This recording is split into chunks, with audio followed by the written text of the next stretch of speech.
diverse substances are transported and distributed in piping systems every single day. They may include drinking water, fruit juices, chemicals, or even slurries containing stones. The fluids flowing through pipes often have completely different properties. Consequently, there are different principles for their measurement. One method is flow measurement based on the electromagnetic principle.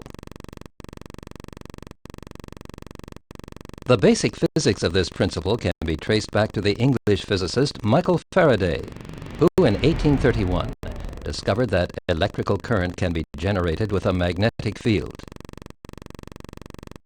Roughly 100 years later, the Swiss inventor and priest Father Bonaventura Turlimann applied this knowledge to electrically conductive liquids flowing in pipes and built the world's first electromagnetic flow meter. Let's take a closer look at how this measurement method works. Two field coils are located inside each electromagnetic flow meter. With the help of what are termed pole shoes, these coils generate a constant magnetic field over the entire cross-section of the measuring tube. Two electrodes which can pick up electrical voltages are installed at a right angle in the wall of the tube. The lining fitted on the inside wall prevents electrical short circuits between the conductive liquid and the metallic tube.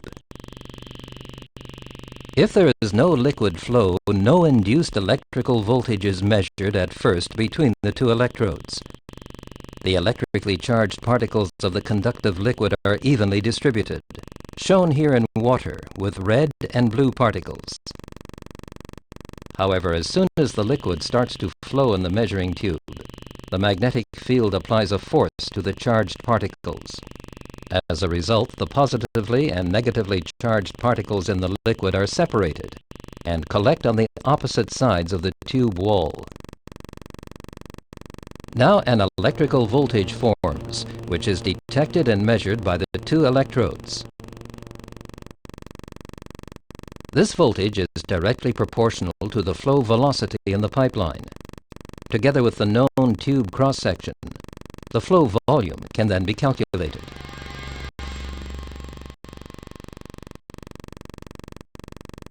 The greater the flow velocity, and thus the separation of the charged particles, the greater the electrical voltage between the electrodes. The electrodes also detect what is called interference voltage, which has to be separated from the actual measuring signal. One method that has been successfully used for this purpose is to create the magnetic field with a pulsed direct current. To do so, the polarity of the magnetic field is alternately reversed, illustrated here in slow motion. The voltage picked up on the measuring electrodes now constantly changes in polarity. As a result, all constant interference voltages can be eliminated. For example, electrochemical effects in the liquid, or external electromagnetic fields. Thus, the size of such interference voltages has no impact whatsoever on the actual measuring signal. The advantages of this are a stable measurement and a stable system zero point. With an installed base of over 1 million